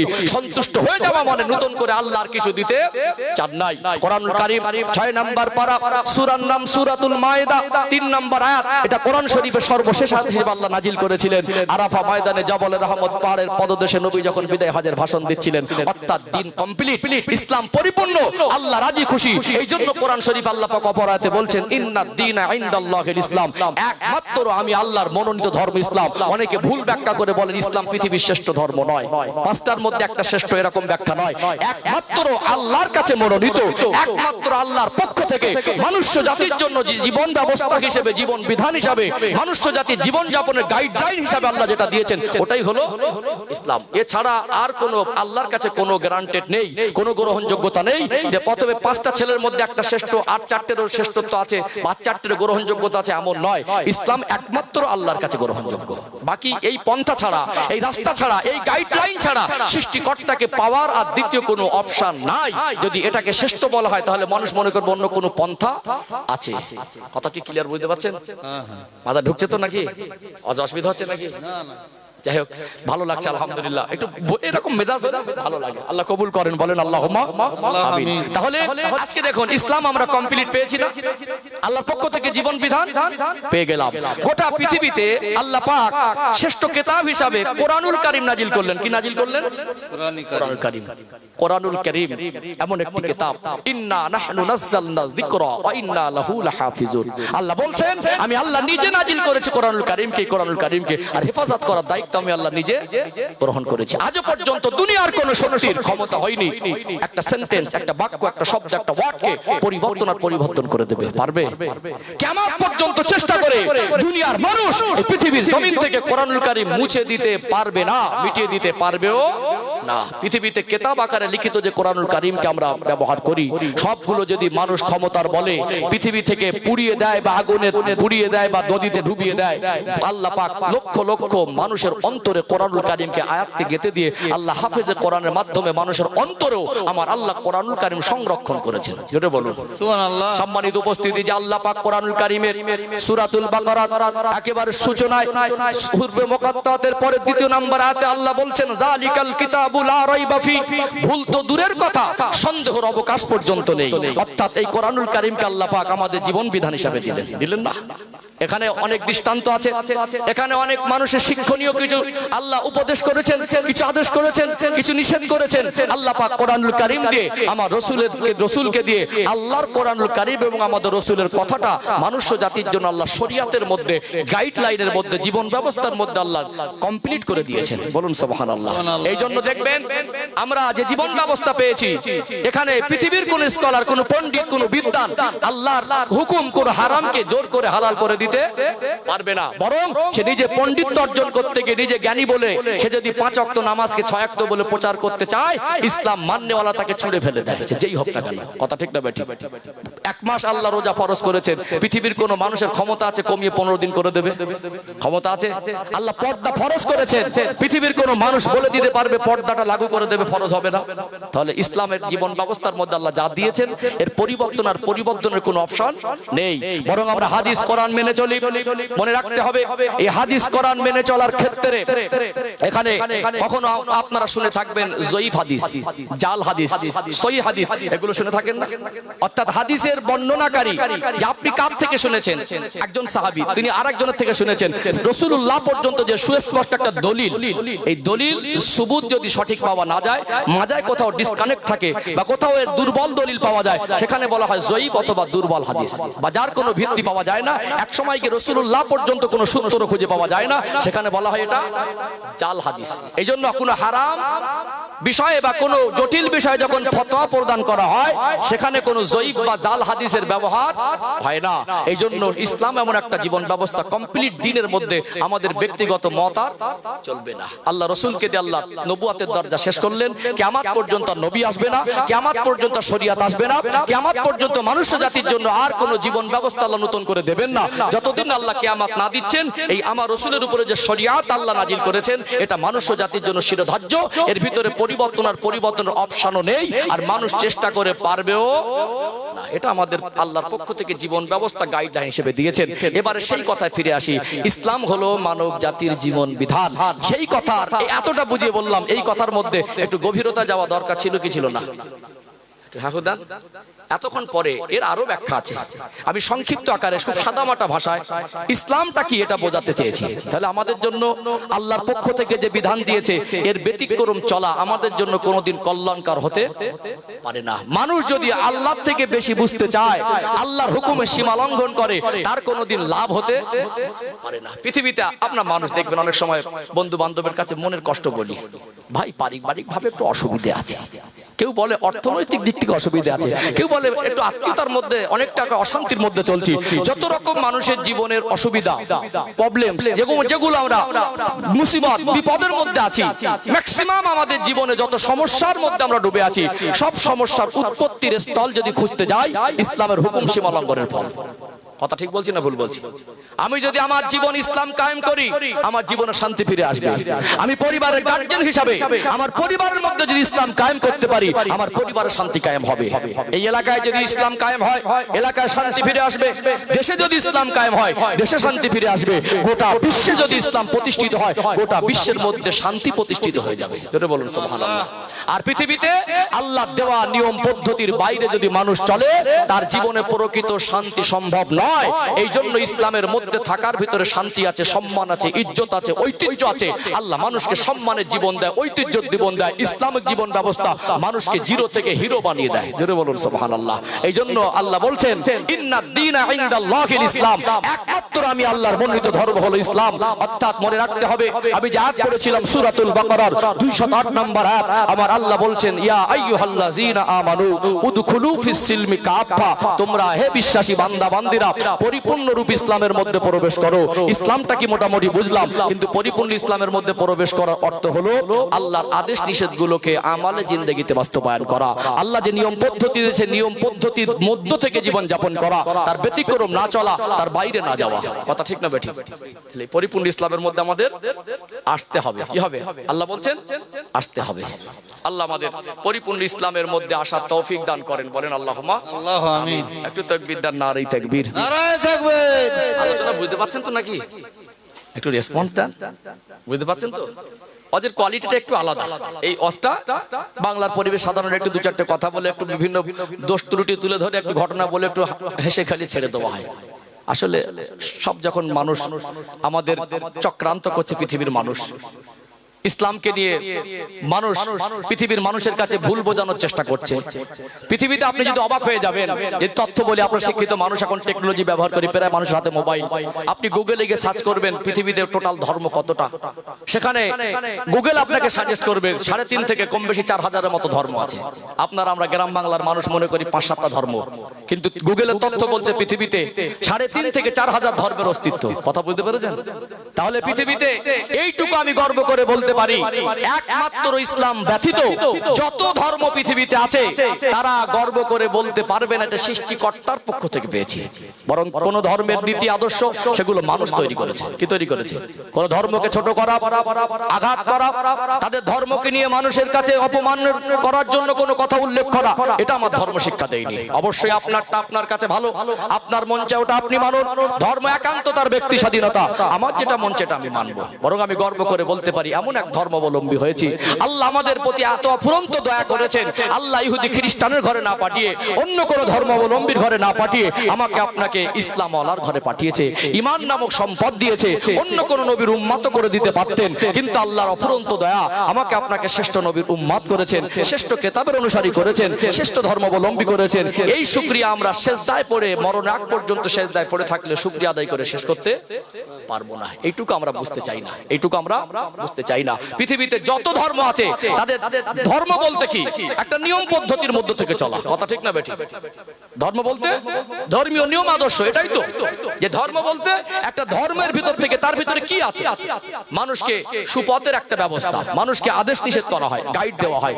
এই যে গাইড পৃথিবীতে অন্য কোন ধর্ম যদি থাকে সুস্পষ্ট দলিল হিসাবে এবং তার উপযুক্ত দৃষ্টান্ত হিসাবে এবং তার মজবুত কিছু আল্লাহর পক্ষ থেকে যেটা এসেছে, ইসলাম যে সত্য এর অনেক গবেষণা আছে, ইসলাম যে সত্য এর অনেক দৃষ্টান্ত আছে, ইসলাম যে সত্য এর অনেক নিদর্শন আছে।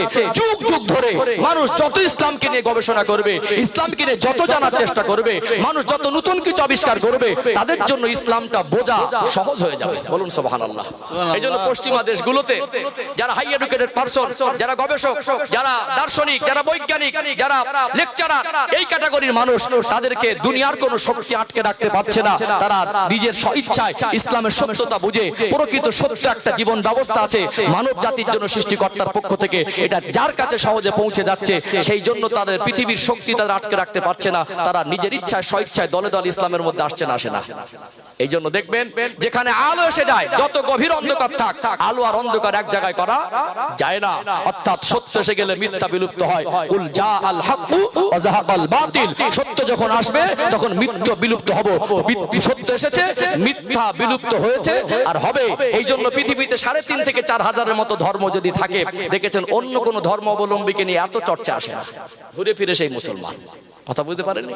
গোটা বিশ্বের দিকে দেখবেন সব মুসলমানদের টার্গেট করে। ইসলাম এমন এক আলো পৃথিবীর কোন শক্তি আজও পর্যন্ত মিটিয়ে দিতে পারেনি, কিয়ামত পর্যন্ত পারবেও না।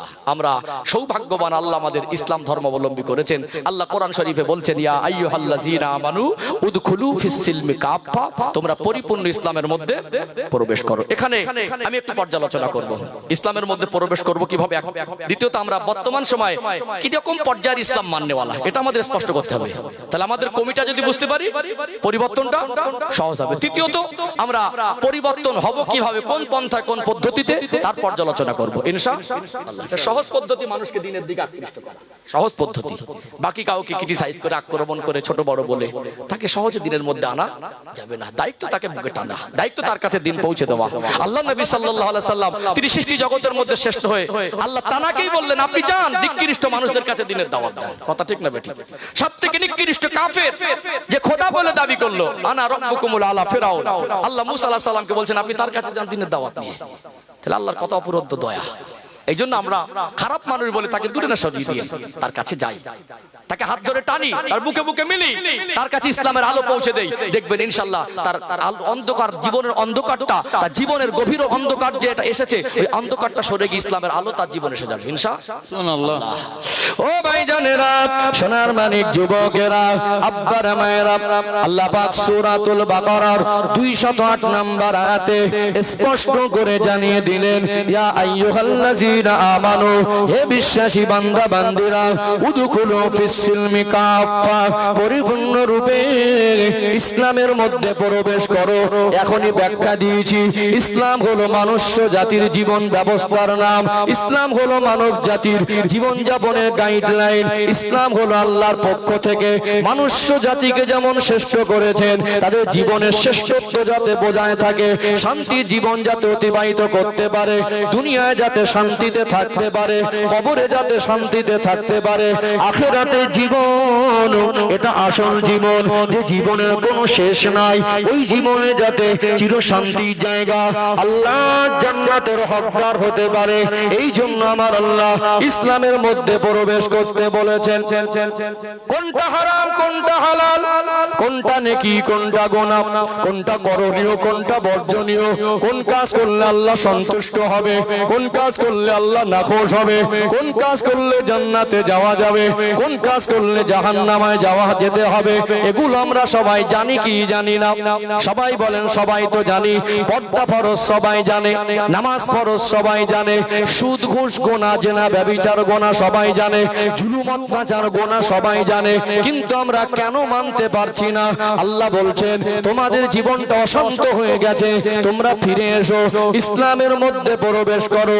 আজকে ইসলাম মানার অবস্থা আমাদের কেমন যদি আমরা একটু ব্যাখ্যা করি, সহজে বুঝে আসবে।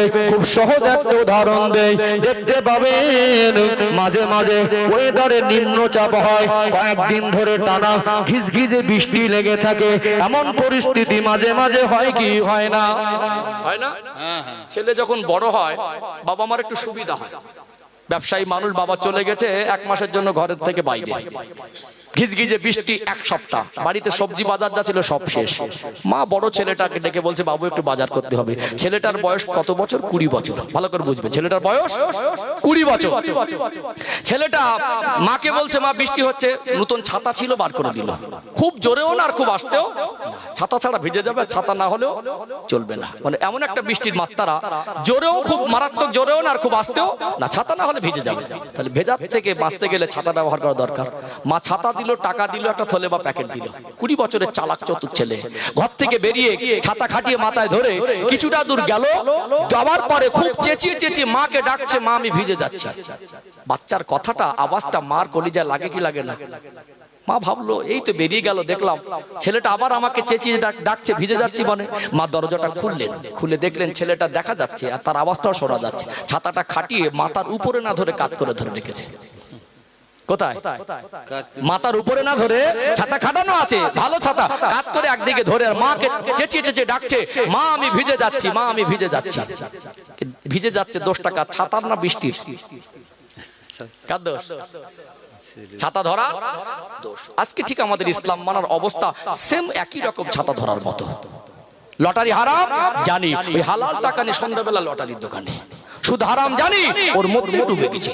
ঘুষ হারাম জানি, অভাব নেই, তারপরে সবাই ওটা দেখছে। নামাজ ফরজ জানি, চাইলে মসজিদে যেতে পারি, তারপরে যাব না। পর্দা ফরজ জানি, শিক্ষিত মানুষ তার পরিবারকে নিয়ে যখন বাইরে বের হয়, সব পরিবারে সাবালিকা মেয়েকেও আদর্শের পোশাক, পর্দার পোশাক, আদবের পোশাক পরায় না, বিবিকে পরায় না। ওই ছাতা ধরার মতো অবস্থা না? কি ছাতা ধরার মতো অবস্থা?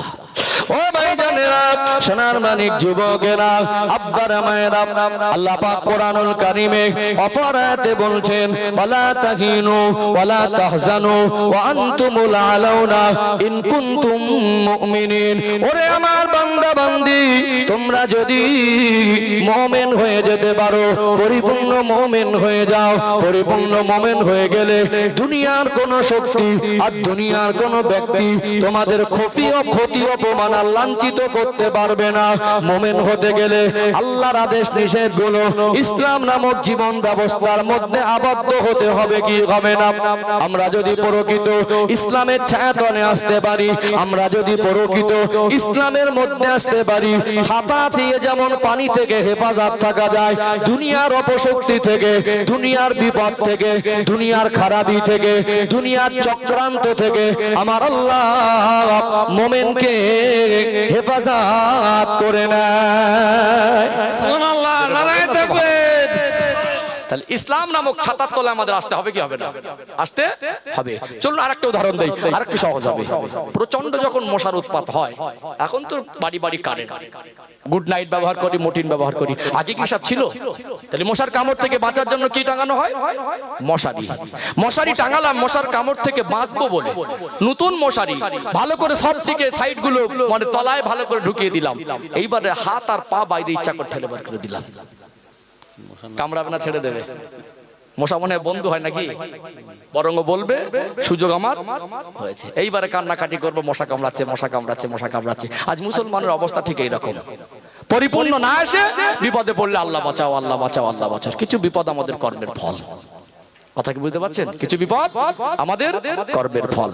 ও ভাইজানেরা, সোনার মানিক যুবকেরা, আব্বারা মায়েরা, আমার আল্লাহ বলছেন বান্দা, ওরে আমার বান্দি, তোমরা যদি পরিপূর্ণ ইসলামের আলোয় আসতে পারো, তোমরা যদি আমি আল্লাহর আদেশ আর নিষেধ মানতে পারো, তোমরা যদি আমার রাসূলুল্লাহর আদর্শে আদর্শিত হতে পারো, আমি আল্লাহ তখন আমার প্রিয় বান্দা বান্দির অন্তর্ভুক্ত করে নেব। আমি আল্লাহ তখন আমার মুমিন বান্দাদের অন্তর্ভুক্ত করে নেব। আমি আল্লাহ জানিয়ে দিলাম, ওয়াকানা হাক্কান আলাইনা নাসরুল মুমিনিন, তোমরা মুমিন হয়ে যাবে। মুমিনকে সাহায্য করা আমি আল্লাহর পক্ষ থেকে ওয়াজিব হয়ে যায়। ইসলামের একটা অর্থ হলো শান্তি। আল্লাহ দয়াময় যে জীবন ব্যবস্থা দিয়েছেন, এর ভিতরে আসলে আমাদের জীবনে শান্তি হবে। এই জন্য ইসলামের একটা অর্থ শান্তি। এর ভিতরে আসলে আল্লাহর সাহায্য আসবে। এর ভিতরে আসলে দুনিয়ার কোন শক্তি, দুনিয়ার কোন ব্যক্তি আমাদের ক্ষতি, আমাদের পরাজিত, আমাদেরকে লাঞ্ছিত করতে পারবে না। এই জন্য আমাদের সবাইকে আল্লাহ বলেছেন, উদখুলু ফিস সিলমি কাফা, এ বিশ্বাসী বান্দা বান্দিরা, আমি আল্লাহ জানিয়ে দিলাম, পরিপূর্ণ ইসলামের মধ্যে প্রবেশ করো। বলুন তো দেখি, ইসলামের মধ্যে প্রবেশ করা দরকার আছে না নেই? আছে না? তাহলে আমরা হারাম হালাল জানি, করণীয় বর্জনীয় জানি, কিন্তু মানি না কেন? এই কেন কথার উত্তরটা ক্লিয়ার করে দেই, তারপর ইনশাআল্লাহ আবার একটা ধাপে যাব, লাভ লস বোঝাবো। কেন মানতে পারছি না, এই কেন কথাটা বুঝিয়ে দেই, তারপর ইনশাআল্লাহ মানার লাভ আর লসটা বোঝাবো। ওটা সহজে আমাদের পরিবর্তনের মানসিকতা তৈরি হবে। কথা ঠিক না ব্যাঠিক? সহজ কথা। আমি কি কালকে এখানে এসেছিলাম? আসেনি। কেন আসেনি? কালকে আপনারা আমাকে এখানে আসা প্রয়োজন মনে করেননি, আর আমারও প্রয়োজন মনে হয়নি। কাল আমার প্রয়োজনটা অন্য জায়গায় ছিল।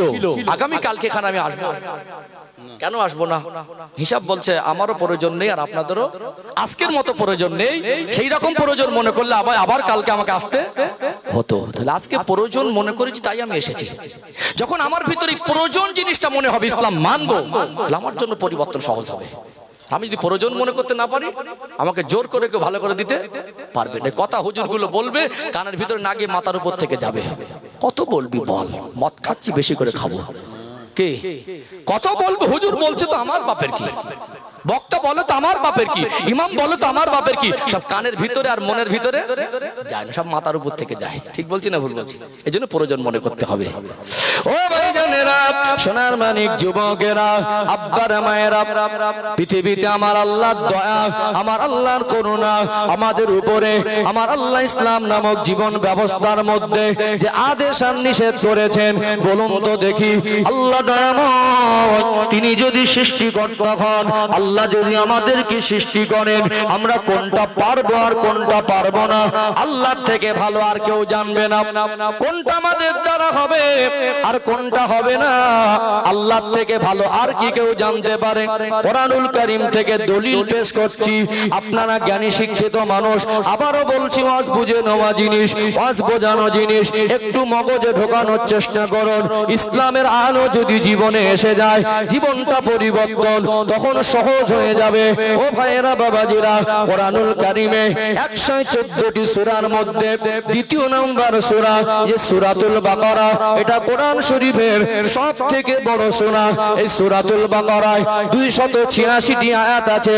সর্বশেষ আয়াত 286 নম্বর আয়াতের সূচনায় আমার আল্লাহ বলছেন, লা ইউকাল্লিফুল্লাহু নাফসান ইল্লা উসআহা।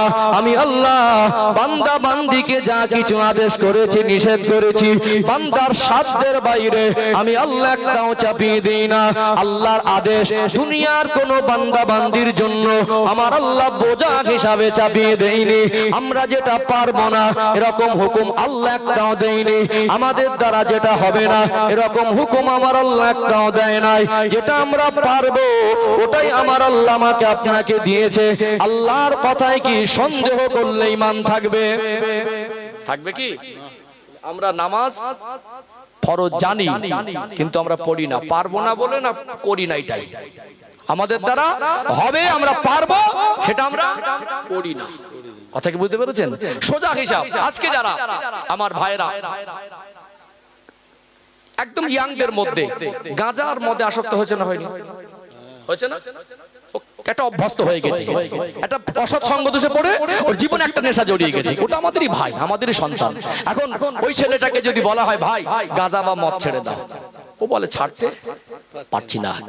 প্রায় মানুষ আমাদের মধ্যে, অনেক মানুষ দেখা যায় সর্ববয়সী মানুষ আছে, একটু বড় হলে তখন থেকে বিড়ি বা সিগারেট খায়। এখন তো সব আপডেট, আমাদের যুবক যুবতীরা আপডেট, ইংরাজি শব্দ আর ইংলিশ বাংলা মিক্স করে কথা বলে, বলে না? এখন আবার আমাদের কিছু কিছু ভাইয়েরা আপডেট হয়ে গেছে, আগে বিড়ি খেতে, এখন কিছু ফাউ পয়সা ইনকাম হয়ে গেছে, এখন সিগারেট খায়। এখন পয়সা বেশি হয়ে গেছে, আবার 3 টান মেরে ফেলে দেয়। পাশ থেকে বলছে দাদা আর 2-3 টান মারা যাও, ফেলে দেয় আর একটা ধরা, মানে একটু পয়সার গরম। কি আগে একটু হারিয়া বাংলা খেতে, এখন আবার ইংলিশ চালাচ্ছে। এই জানুয়ারি মাসে আমাদের ছেলেগুলো সব পেটিকে তুলে নিয়ে গাড়িতে করে বেরিয়েছে না? এখন সব আপডেট। যে কথা বলছিলাম সম্মানিত ভাইরা, এখন যদি কোনো বিড়িখোরকে বা কোনো সিগারেট খাওয়া মানুষকে যদি বলা হয় বাবাজি বা ভাই ওটা আমি ছেড়ে দেন, অনেক সময় বলে আমি ছাড়তে পারছি না। এটা কতটা সত্য? আল্লাহ বলছেন আমি আল্লাহ যেটা তোমাদেরকে আদেশ করেছি, যেটা নিষেধ করেছি, ওটা সাধ্যের বাইরে চাপিয়ে দেই না। আল্লাহ বলছে তুমি যেটা পারবে না, তোমার দ্বারা যেটা হবে না, ওটা আমি আল্লাহ দেই না। আর আমি বলছি ওটা আমি ছাড়তে পারছি না। তাহলে আমার মতো মিথ্যাবাদী কেউ হবে? এখানে একটু ব্যাখ্যা দিতে হবে, তাহলে আর কনফিউজটা থাকবে না। এখানে আগে প্রথম কথা বলি, আমার যারা সমস্ত বাবাজিরা ভাইয়েরা বিড়ি বা সিগারেট খান, নেশা জাতীয় দ্রব্য বর্জনীয়।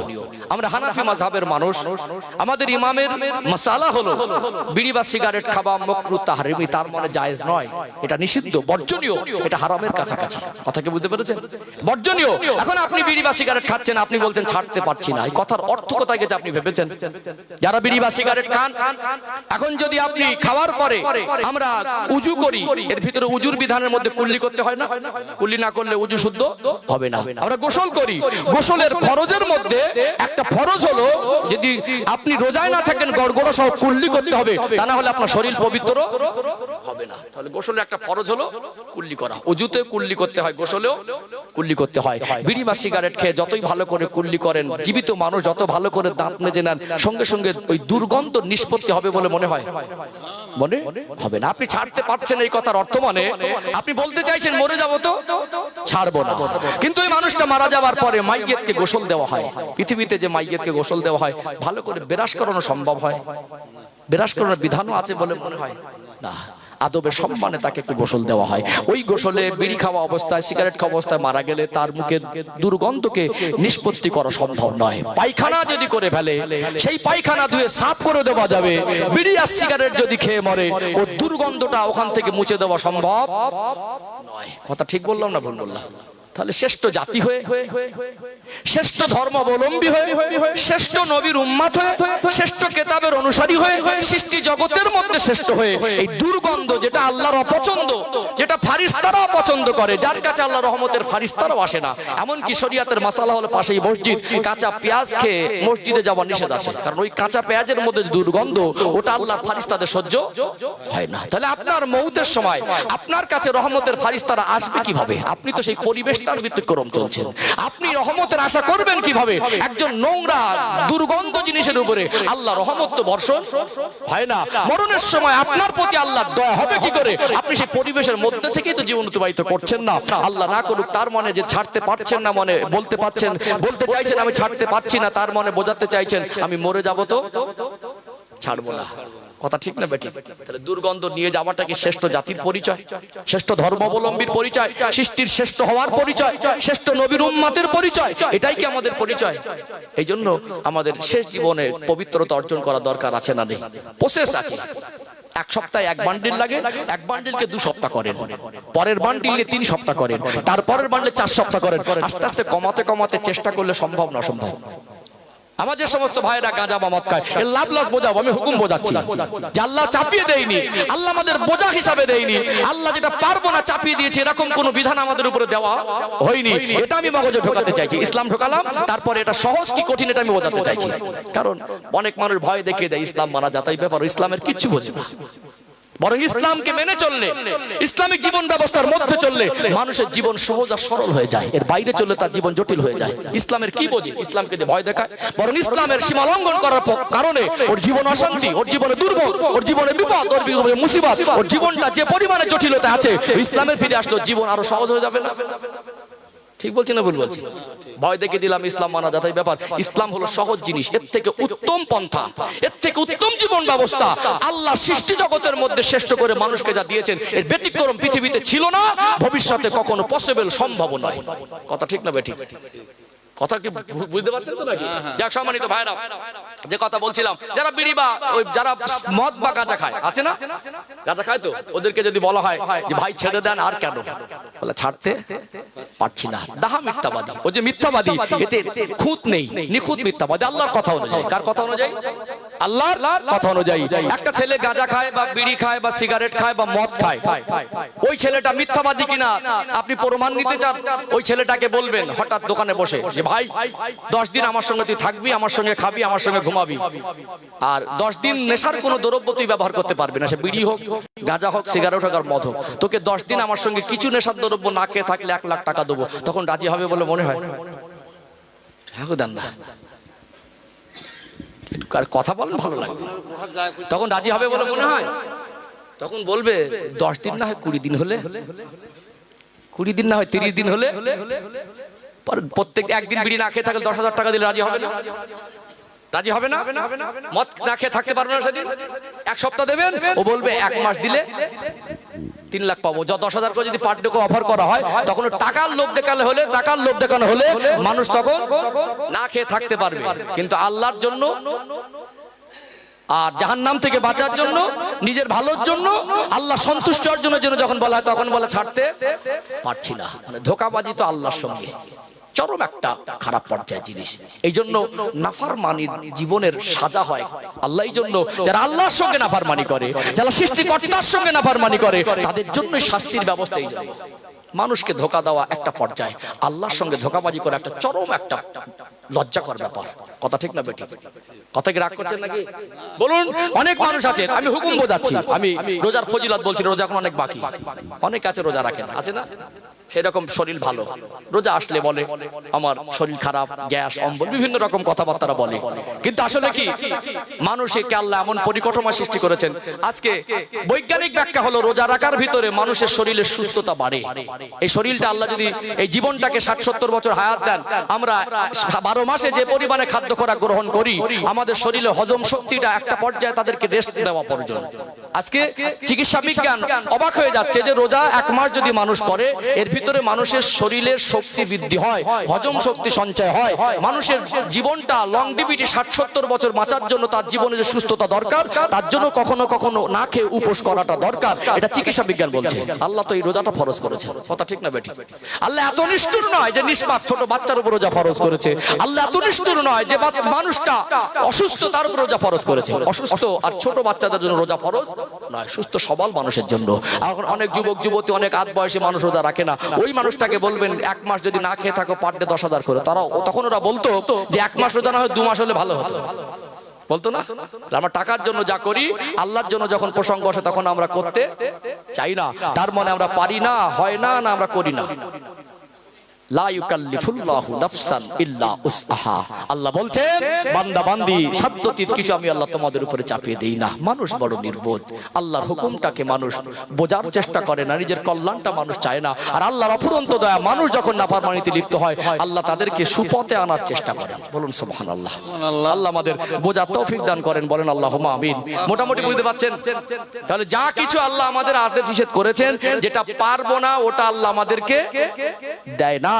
আমার উপরে যেটা হুকুম আছে ওটা আমার জন্য কঠিন নয়, বরং আমি মানি না, এটা আমার ব্যর্থতা। এটা ক্লিয়ার হলো? তাহলে প্রথম পর্যায়ে ইসলাম কি বুঝিয়েছি, দ্বিতীয় পর্যায়ে আরো ব্যাখ্যা দেওয়া যাবে, সময়ের পরিস্থিতির ব্যাপার তো। তাহলে ইসলাম যে কঠিন নয় এটা মোটামুটি বোঝা গেল তো নাকি? ইসলাম কঠিন নয়, এটা ক্লিয়ার হলো। তাহলে আমরা লাভ আর ক্ষতিটা বুঝবো, আর আমার সময় সমাপ্ত হবে ইনশাআল্লাহ। মাঝে মাঝে তাকবীর না দিলে, দরুদ শরীফ না পড়লে রহমত হয় না, আর মজলিস হক আদায়ও হয় না। মাথা ঢুকছে নাকি? বিশ্বাস করুন, আমি যদি মনে করতাম আপনাদের মন জয়, কখনো কোনো কথা বলে মানুষকে কাঁদানো যায়, কখনো এমন কিছু কথা বলে মানুষকে হাসানো যায়। আপনাকে হাসানো আর কাঁদানো আমার উদ্দেশ্য না, আমার প্রতি আপনাকে সন্তুষ্ট করা আমার উদ্দেশ্য নয়। আমি আপনাদেরকে দিতে পারছি কতটুকু আমার কওমের ভিতরে ইসলাম পৌঁছে দিতে পারছি, আজ আমার কওম কতটুকু ইসলাম বুঝেছে, এটা আমার কাছে চিন্তার বিষয়। কথা কি বুঝতে পেরেছেন? আপনাকে হাসিয়ে কাঁদিয়ে আমাকে অনেক বড় বক্তা বলে দেবেন, এতে আমার 1 পয়সা লাভ হবে বলে আমার মনে হয় না। বরং আপনি আল্লাহর প্রতি একনিষ্ঠ হন, আল্লাহর কথাগুলো মাননেওয়ালা হয়ে যান, আল্লাহর দিকে রুজু হন, আল্লাহর দেখিয়ে দেওয়ার রাস্তায় পরিচালিত হন, এটা আমি চাই। এই জন্য আপনাকে আমার দায়িত্ব হিসাবে যতটুকু আল্লাহ আমার ভিতরে নিম্নতম জ্ঞান দিয়েছেন, জ্ঞান যেটা দরকার আমার ভিতরে কিছুই আমার হিসাবে নেই, যতটুকু আমি পারছি আপনাকে হক আদায় করার চেষ্টা করছি। এর জন্য আপনার আমার কথা ভালো লাগলেও আমার দুঃখ নেই, আর না লাগলেও আমি দায়িত্ব পালন করি। এতে মনে করেন মানুষের যদি মন জয় করব, মানুষের খুশি করা অত সহজ নয়। কি গো, মানুষের যদি তার হক আদায় করেন এটা বড় জিনিস, তার হক আদায় করতে হবে। অনেক বাবা মা, অনেক সন্তান চেষ্টা করে ছেলেটার মন জয় করবো, অনেক সময় হয় না। অনেক সময় চেষ্টা করে যে বাবা মাকে খুশি করবো, অনেক সময় হয়ে ওঠে না। হকটা আদায় করে, কি করেন, হকটা আদায় করে যান। খুশি হোক না হোক সেটা পরের পর্যায়ে, আপনার যে দায়িত্ব ওই দায়িত্বটা আপনি পালন করে যান। তার আপনার দায়িত্ব পালনে আপনি যদি করে যেতে পারেন, আজ না হয় কাল সে যখন বুঝবে তখন বুঝবে না এটা আমার জন্য দরকার ছিল, সে তার কাজ করেছে। কথা ঠিক নেবে ঠিক, এটা তাকবীর দেব, দরুদ শরীফ পড়ে নেবো ইনশাআল্লাহ। এবারে একটা পর্যায়ে আলোচনা করব যেটা লাভ আর লস, তাতে আমাদের মন মানসিকতা নরম হবে। ইসলামের প্রতি ফিরে আসা, ইসলামের আলোয় ফিরে আসা, ইসলামের ছাতার নিচে আসা, যেটা আমাদের জন্য সহজ হবে ইনশাআল্লাহ। একটা হলো সমাধান আর একটা হলো কি সমস্যা। সমস্যা থেকে সমাধানে ফিরে আসাটাই হলো বুদ্ধিমানের কাজ। আমাদের জীবনে যা কিছু হারাম হালাল হিসেবে জানি এটা আমরা মানতে পারছি না, এটা আমাদের জীবনে সব থেকে বড় সমস্যা। মানতে যখন পারবো তখন আমাদের সমাধান হয়ে যাবে ইনশাআল্লাহ। একটু তাকবীর দেন, নারে তাকবীর, আলহামদুলিল্লাহ। আরেকটু প্রাণ ভরে নারে তাকবীর। সিলসিলায়ে হক মুজাদ্দিদ জামান আহলে সুন্নাত ওয়াল জামাত নাজাত বায়েরমারি গ্রামবাসী বিন্দু, মাহফিলের কমিটির সাহেবানগণ, নারে তাকবীর, আল্লাহু আকবার। এবার মহব্বতে দরুদ শরীফ, আল্লাহুম্মা সাল্লি আলা সাইয়্যিদানা মাওলানা মুহাম্মদ ওয়া আলা আলি সাইয়্যিদিনা সাইয়্যিদানা মাওলানা মুহাম্মদ। हब्बे अहमद अजल ही सीने में है, मैं हूँ मेरा दिल मदीने में है। फूल तो फूल काटू क्या हुस्न है, लुत्फ जन्नत से बढ़कर मदीने में है। अल्लाहुम्मा सल्ली अला সাইয়্যিদানা মাওলানা মুহাম্মদ وعلى آل سيدنا সাইয়্যিদানা মাওলানা মুহাম্মদ। इन हवाओं से कह दो नाए इधर, मुझको खुशबू की कोई जरूरत नहीं, जिनके खुशबू से महका सारा जहां, वो खुशबू नबी के पसीने में गए। अल्लाहुम्मा सल्ली अला সাইয়্যিদানা মাওলানা মুহাম্মদ وعلى آل سيدنا সাইয়্যিদানা মাওলানা মুহাম্মদ। একটু জেকের করেন লা ইলাহা ইল্লাল্লাহ, লা ইলাহা ইল্লাল্লাহ, লা ইলাহা ইল্লাল্লাহ মুহাম্মাদুর রাসূলুল্লাহ সাল্লাল্লাহু আলাইহি ওয়াসাল্লাম। সবাই পড়েন হাসবি রব্বি জাল্লাল্লাহ। আরো মহব্বতে হাসবি রব্বি জাল্লাল্লাহ, মাফি কলবি গায়রুল্লাহ, নূর মুহাম্মদ সাল্লাল্লাহ, হক লা ইলাহা ইল্লাল্লাহ, লা ইলাহা ইল্লাল্লাহ, লা ইলাহা ইল্লাল্লাহ মুহাম্মাদুর রাসূলুল্লাহ। আল্লাহুম্মা সাল্লি আলা সাইয়্যিদানা মাওলানা মুহাম্মদ ওয়া আলা আলি সাইয়্যিদিনা। সাইয়্যিদানা মাওলানা মুহাম্মদ। ও ভাইজানেরা, সোনার মানিক যুবকেরা, আব্বারা মায়েরা, আবার মনে করিয়ে দেই আল্লাহ দয়াময় সূরাতুল বাকারার 208 নম্বর আয়াতের মধ্যে জানিয়ে দিলেন, ইয়া আইয়ুহাল্লাযীনা আমানু, হে বিশ্বাসী বান্দা বান্দিরা, উদখুলু ফিস সিলমি কাফা, পরিপূর্ণ রূপে ইসলামের মধ্যে প্রবেশ করো। ইসলামের মধ্যে প্রবেশ করতে গেলে ইসলামটা কি এটা যেমন জানা দরকার ছিল, যথেষ্ট ব্যাখ্যা দিয়েছি কি দেই না? ইসলাম যে সহজ এটাও ব্যাখ্যা দিয়েছি। মনে রাখতে হবে আল্লাহ দয়াময় আমাদের যে আদেশ আর নিষেধ করেছেন, যা কিছু আদেশ করা হয়েছে এগুলো মনুষ্য জাতির জন্য কল্যাণ, যা কিছু নিষেধ করা হয়েছে এগুলো মনুষ্য জাতির মেনে নেওয়ার ভিতরে কল্যাণ আর ভালাই আছে। মানুষের জন্য যেটা অকল্যাণ